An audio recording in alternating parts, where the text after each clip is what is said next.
Good morning everyone and welcome to our Summer Awards Celebration Assembly. I was really hoping that we would be back in school by now to be able to celebrate together, but it doesn't matter because even though we've been working from home and doing guided home learning, we've still got loads and loads to celebrate. I'm sure you'll agree that even though we haven't been at school, things have continued as normally as they possibly could under these strange circumstances.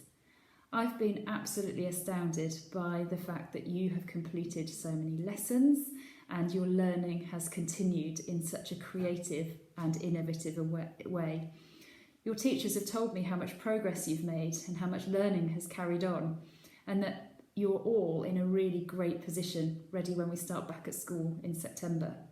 That doesn't matter whether you're in year 7 or whether you're in an exam year. The learning that has gone on has been amazing, and you're all exactly where you should be at this point in time, which is testament to the hard work of your teachers and the hard work of you. So well done. Lots to celebrate outside of lessons though as well, because so much has continued.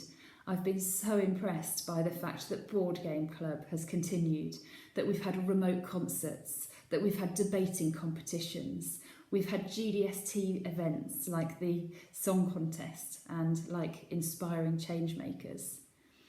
Loads of things have carried on, and therefore, just as we would always take time to celebrate and mark your achievements at this time of year, we're going to continue to do that today.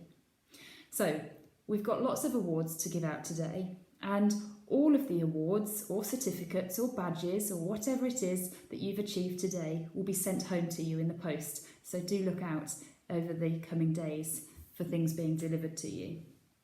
I'm going to share this celebration with the rest of the SLT, and they're going to celebrate your achievements with you too by reading out some of the different awards.